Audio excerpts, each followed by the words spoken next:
Hey, thanks for tuning in. I wanted to do a video here on some of my Seiko JDMs that I got now. I just added one to my collection. I've done videos on some of these in the past, but I want to do a little comparison between two of them in particular.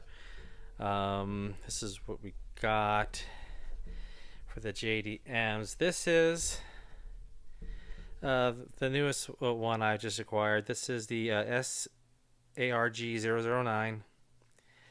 This is a Japanese domestic market Seiko. This is actually a Seiko 5 series JDM, and it is just stunning. I just love this one.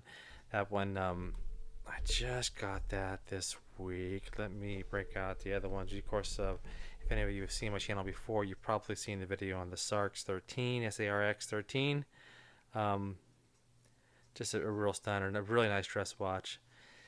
And then lastly, what we got in the case today is the SARB, SARB 33.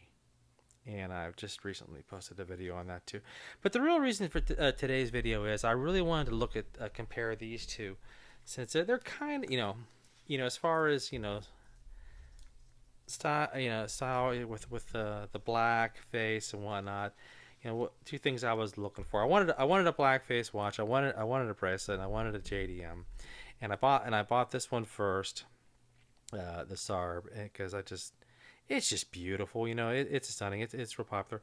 But like I said in my previous video, I love it a lot. I just wished it was a little bit bigger. It's only 38 millimeter diameter, but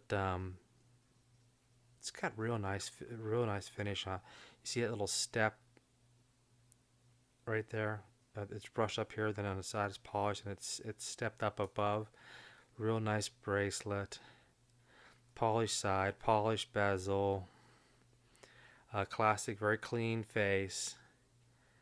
No numbers. A little bit of lume on there. It looms on the tips of the indices and on the hands, there you can see where the lume would be there. Open case back. This has the 6R15 C, I believe. Can you see it on there? Where you at? 23 joules. Serial number 6R15. Right there, you can see it. Anyway, so it's got automatic movement with hand winding and hacking, and then I this one, the Sarge, the SARG. I had it in my basket a few times on Amazon. But I get it later. Yes, I took in and out. People kept putting it off, and all of a sudden one day I'm watching an actual. Was it a review on this? And then the review, I think it might have been by Random Rob, and it's discontinued. They stopped making it. I'm like, uh-oh. Immediately I go to Amazon, and it went from about $269 to say $300, up to about $1,100 to $1,300. I think it was 11 immediately, and then later on it was certain buyers had it left, and they were asking 1,300. And I was like, oh man, I just jacked myself out of this thing. I don't want to spend that much. It's a Seiko 5 series. It's got the same movement. This is here, you can see right there. That light will get or not. 6R15. So I get some better light down here without too much reflection. 6R15, the real nice, with of course with the Japanese domestic market, you get usually you'll get a nice mill clasp on like the Sari series, SARYs. They're a stamp clasp, but it's just the same. So it's a hacking, winding. I love the big numbers on there. I thought this is just cool, and this one is 41 millimeters. And it's thin, real nice finish on the side. And I actually ended up getting this one on. I found somebody selling it on eBay. I says, let me check eBay. But if somebody's getting on eBay, they're probably wanting a good penny for it if they know what's going on. And of course, I found this gentleman that had it on. He had it listed. He had it for like $500 or best offer. I'm like, well, bumming. I when I know I could have got it for right around three or under three if I would have pulled the trigger when I originally thought. And the guy's asking 500 best offer. I go, well, what the hell? I offered him $400 plus he wanted $15 shipping. And I'm thinking, he's not going to accept it because even in his description he put used, lightly worn, blah blah blah, discontinued model. I'm like, so he knows it's discontinued. Says, okay, he knows what he's got. There were just some scratches on the back, and to my surprise, the next morning he accepted my offer, $400. I sent that money off toot sweet, and waited patiently for the package to arrive. Man, I was just really excited, and it's gorgeous. Like I said, compared to this, is it any more or less special than this? No, I mean I like the size a little better because it's bigger, but I love this one too. Bracelets are both really nice. The bracelets are thin, but it's a thin profile watch, so you don't want to really want a real thick bracelet. Uh, Solid end links on that one, and this one also solid end links. So I mean the quality's there. You know, you can see it's pretty quiet bracelet, not noisy. This one's even quieter. Bracelet wise, you can. Well, it's kind of so hard to see, but you can see the profiles on these. This one's actually a little nicer.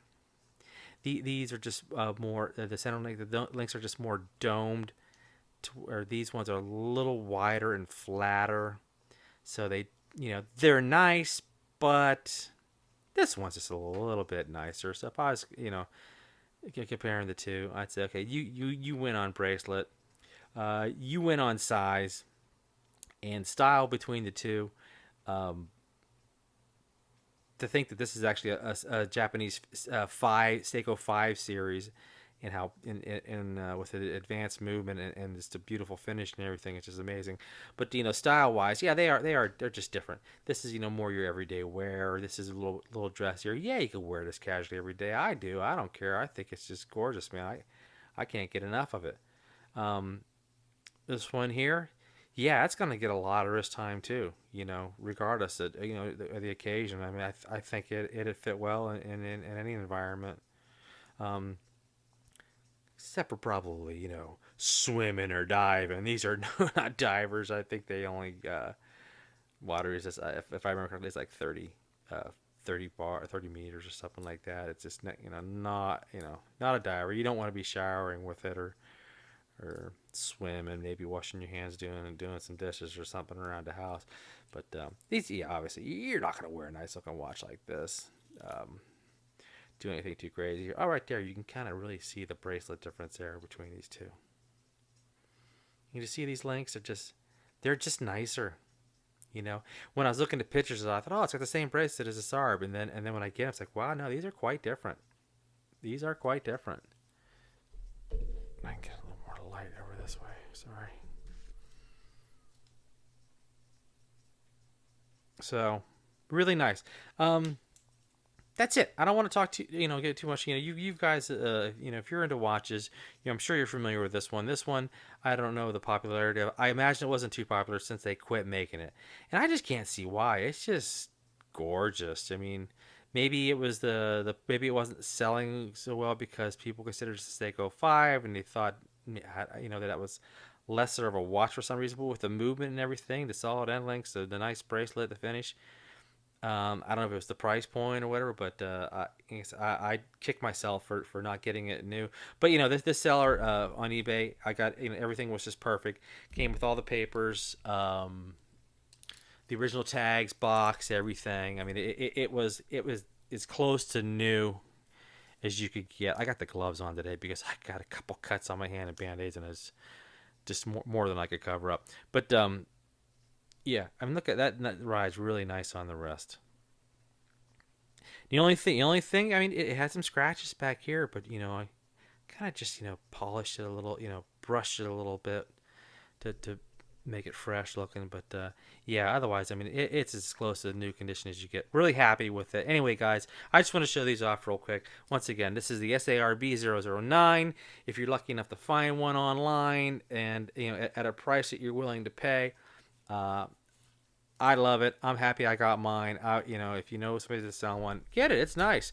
SARB still made great watch. Just beautiful. This thing is just stunningly gorgeous. Um, Two great watches. Very affordable, hard to find. Anyway, guys, good luck, and we'll see you on the next one.